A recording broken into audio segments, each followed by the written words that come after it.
नमस्कार दोस्तों, कहानी कास्ट जिंदगी की कहानियाँ में आप सभी का सादर स्वागत है। आज आप सुनने जा रहे हैं प्रसिद्ध कथाकार मन्नू भंडारी की कहानी मुक्ति। तो चलिए दोस्तों, कहानी सुनते हैं मुक्ति। और अंततः ब्रह्म मुहूर्त में बाबू ने अपनी आखिरी सांस ली। वैसे पिछले 8-10 दिन से डॉक्टर सक्सेना परिवार वालों से बराबर यही कह रहे थे, प्रार्थना कीजिए ईश्वर से कि अब इन्हें उठा ले, वरना एक बार अगर कैंसर का दर्द शुरू हो गया तो बिल्कुल बर्दाश्त नहीं कर पाएंगे। परिवार वालों के अपने मन में भी चाहे यही सब चल रहा हो, पर ऊपर से तो सब एक दुखद मौन ओढ़े खड़े रहते, बिल्कुल चुपचाप। तब सबको आश्वस्त करते हुए डॉक्टर सक्सेना ही फिर कहते, वैसे भी सोचो तो इनसे अधिक सुखद मौत और क्या हो सकती है भला। चारों बच्चे सेटिल ही नहीं हो गए, कितना ध्यान भी रखते हैं पिता का, वरना आज के ज़माने में तो बड़े भाग से मिलता है ऐसा घना गूंथा संयुक्त परिवार, जिसके आधे से ज़्यादा सदस्य तो इसी शहर में रहते हैं और बराबर जो अपनी ड्यूटी निभाते ही रहे हैं। कहीं कोई चूक नहीं, कहीं कोई कमी नहीं। परिवार के लोग चुप। मेरा मन जरूर हुआ कि इन्हीं की बात आगे बढ़ाते हुए इतना और जोड़ दूं कि कितनों को मिलते हैं आप जैसे डॉक्टर, जो इलाज करते करते परिवार के सदस्य ही बन गए, बाबू के तीसरे बेटे। पर कहा नहीं गया। मैं भी परिवार वालों के साथ चुप ही खड़ी रही। और सबसे बड़ी बात तो यह है कि कितनों को नसीब होती है ऐसी सेवा करने वाली पत्नी। मैं तो हैरान हूँ उनका सेवा भाव देखकर। आखिर उम्र तो उनकी भी है ही।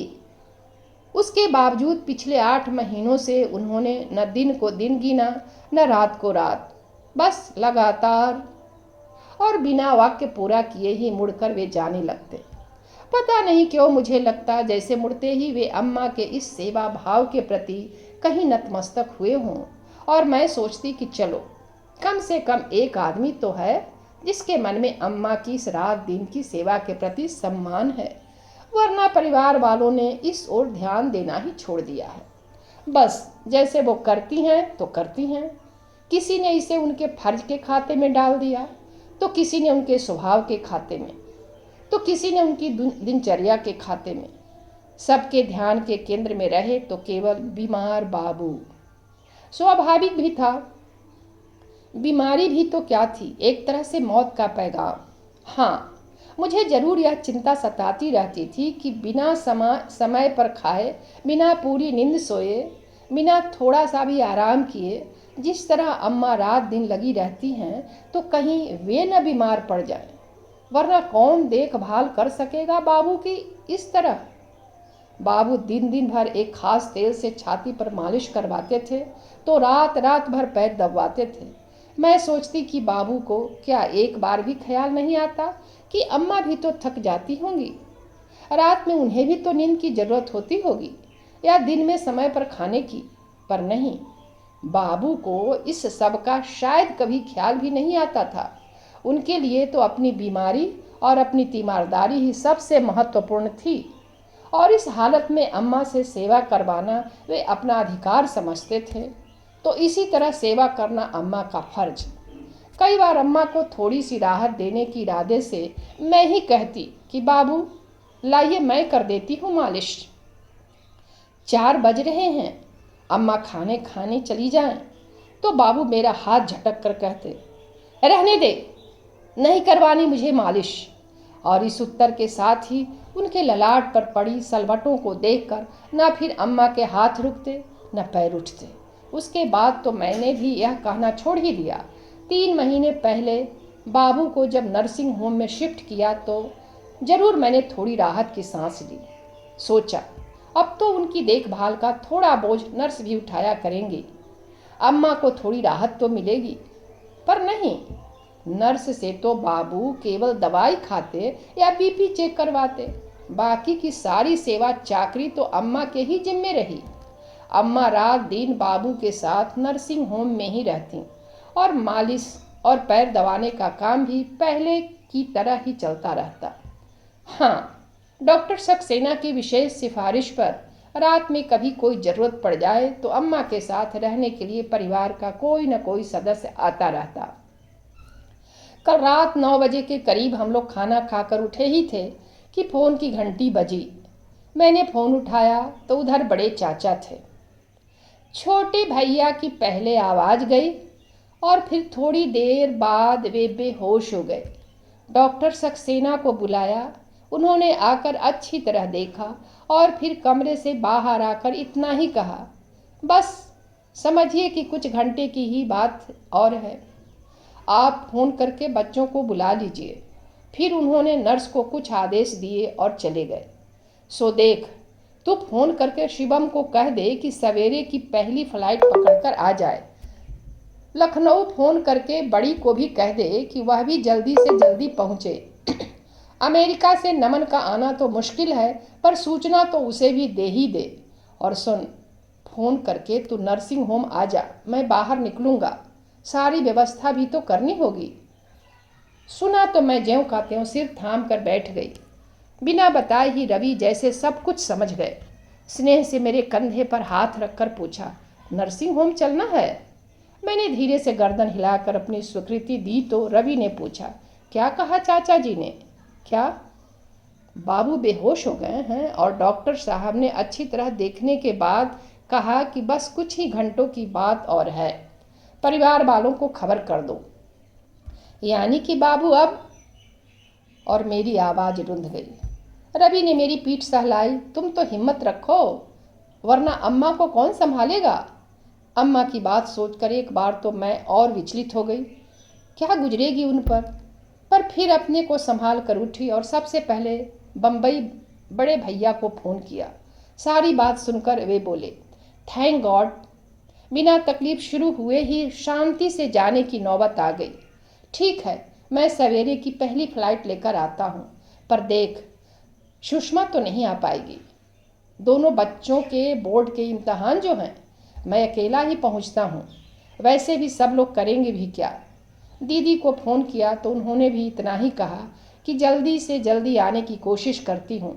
इसके आगे पीछे न कुछ कहा न पूछा।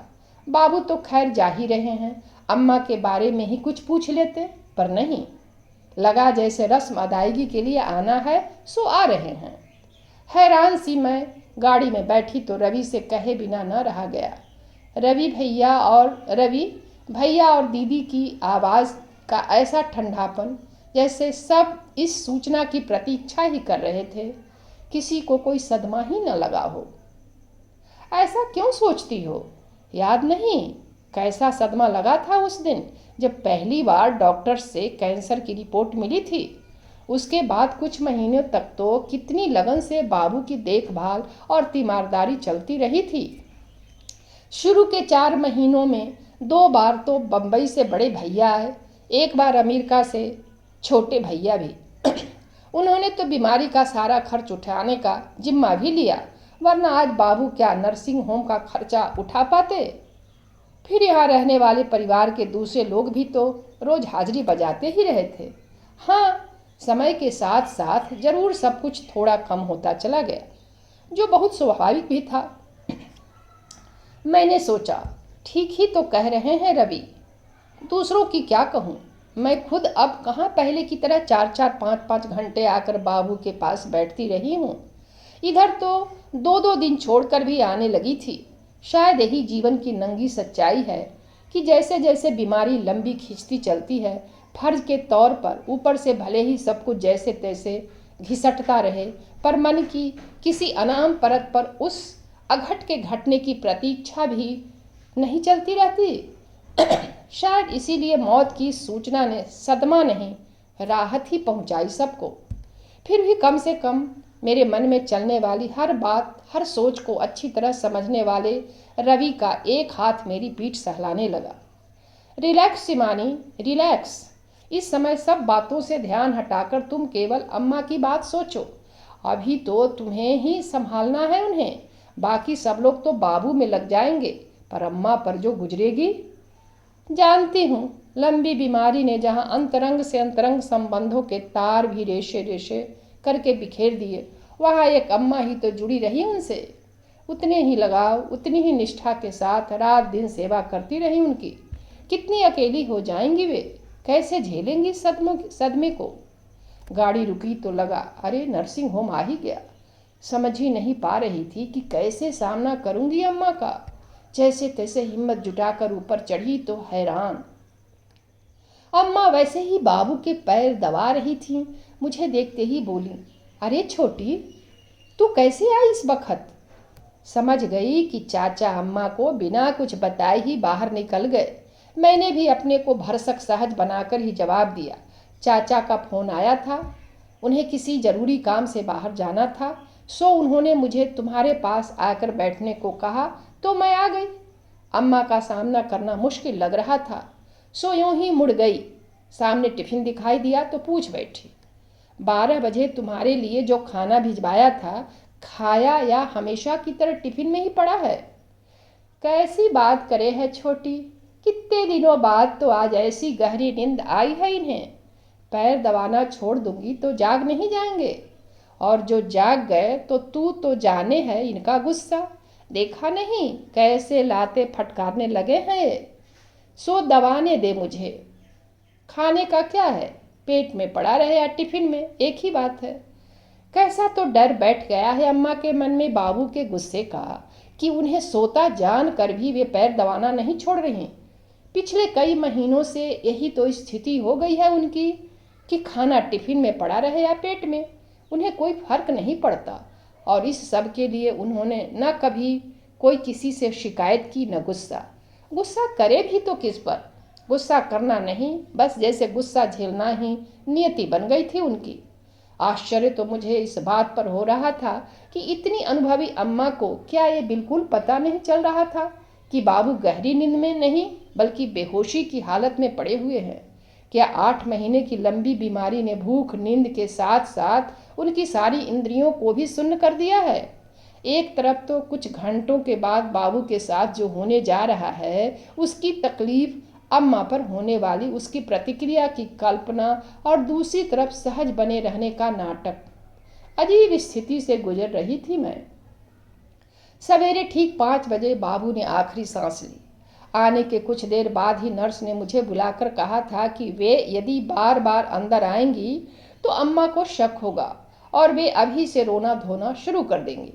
इसलिए मैं ही थोड़ी थोड़ी देर बाद बाबू की सांस का अंदाज़ा लेती रहूं और मैं बाबू के सिर पर हाथ फेरने के बहाने यह काम करती रही थी। कोई 5-7 मिनट पहले ही उनकी उखड़ी उखड़ी सांस को देखकर मैं ही नर्स को बुला लाई। नर्स थोड़ी देर तक पल्स पर हाथ रखे खड़ी रही, फिर उसने धीरे से बाबू के पैरों से अम्मा के हाथ हटाए। सब कुछ समझकर बाबू के पैरों से लिपट कर ही अम्मा छाती फाड़ कर जो रोई तो उन्हें संभालना मुश्किल हो गया। परिवार के कुछ लोग शायद काफ़ी देर पहले से ही नीचे आकर खड़े हो गए थे। नर्स की सूचना पर बड़े चाचा, चाची और रवि ऊपर आ गए। ये सब लोग तो रात से ही इस घटना के लिए मानसिक रूप से तैयार थे। नहीं थी तो केवल अम्मा, सो उन्हें संभालना मुश्किल हो रहा था। चाची ने आंसुआई आंखों से अम्मा की पीठ सहलाते हुए कहा, धीरज रखो भाभी, धीरज रखो। पर अम्मा ऐसे ही रही और रोते रोते फिर जो चुप हुई तो ऐसी चुप मानो अब उनमें रोने की ताकत भी ना बची हो।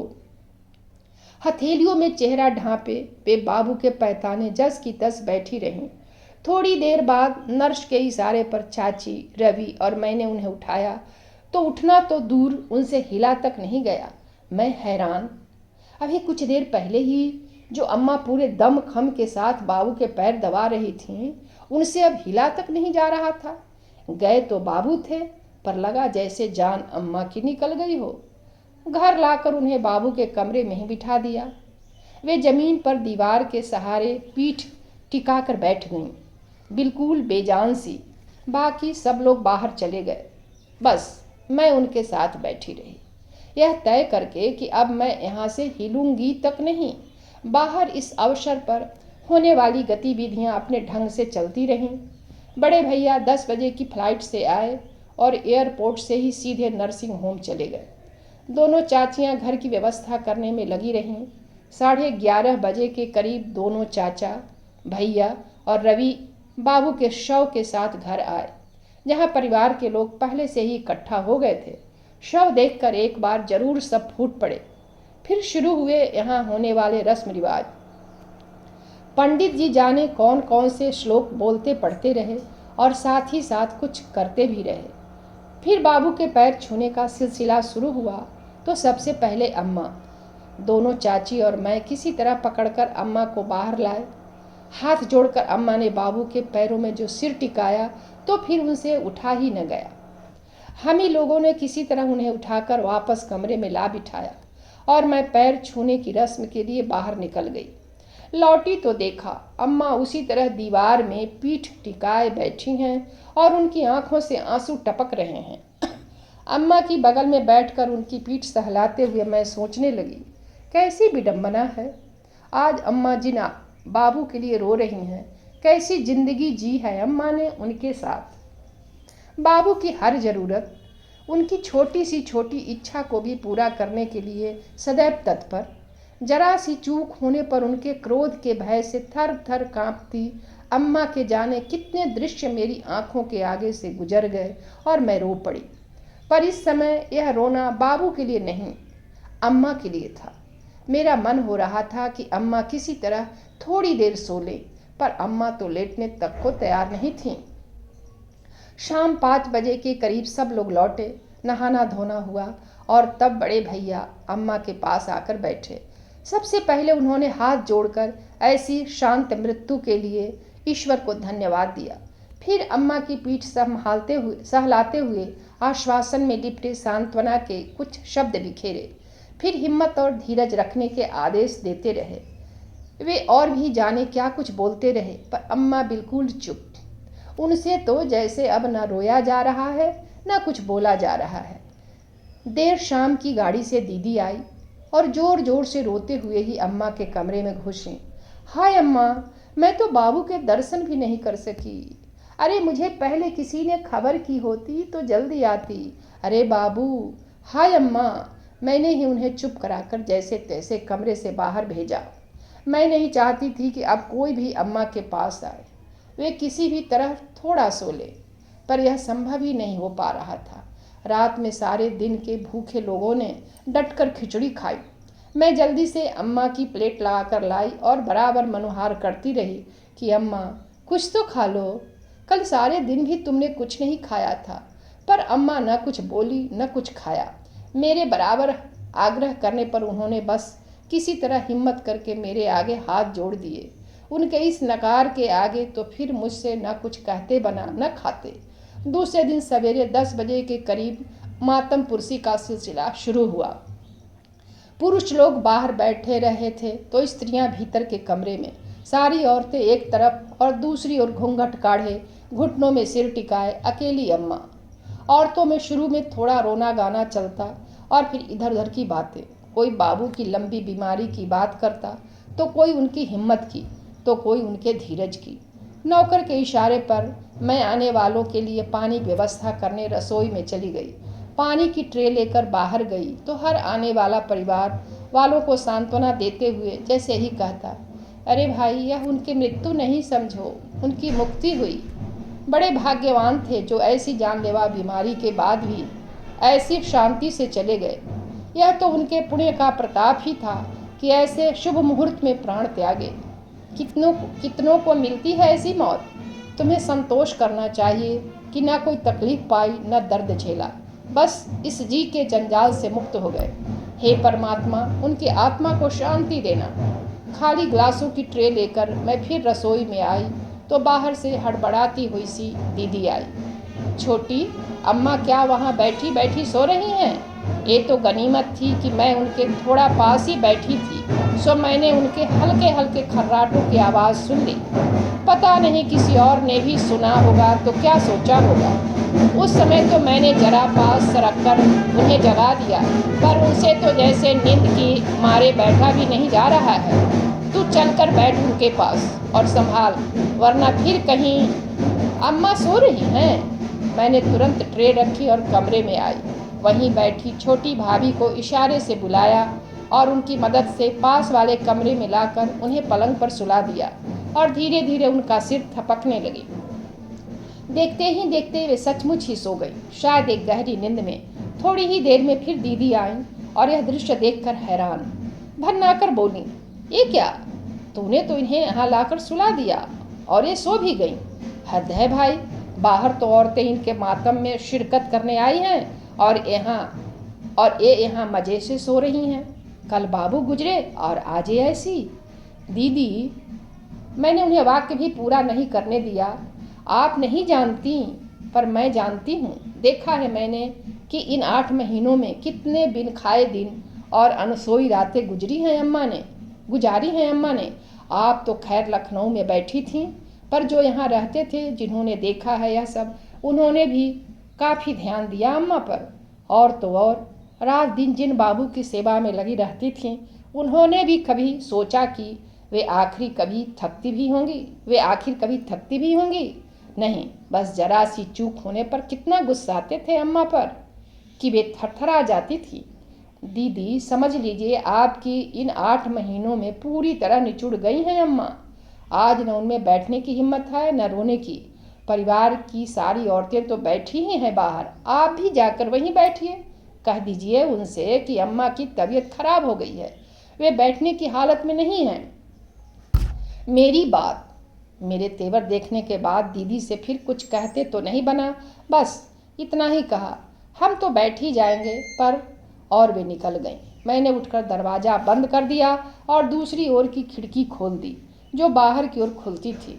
खिड़की खोलते ही बाहर से आवाज़ आई, यह दुख की नहीं, तसल्ली की बात है बेटा। याद नहीं डॉक्टर साहब ने क्या कहा था, भगवान ने आखिर इन्हें समय से मुक्त कर ही दिया। मैंने घूमकर अम्मा की ओर देखा कि इन आवाज़ों से कहीं वे जग न जाएं, पर नहीं, वे उतनी ही गहरी नींद में सो रही थीं, एकदम निश्चिंत। तो दोस्तों, कहानी समाप्त हुई। धन्यवाद।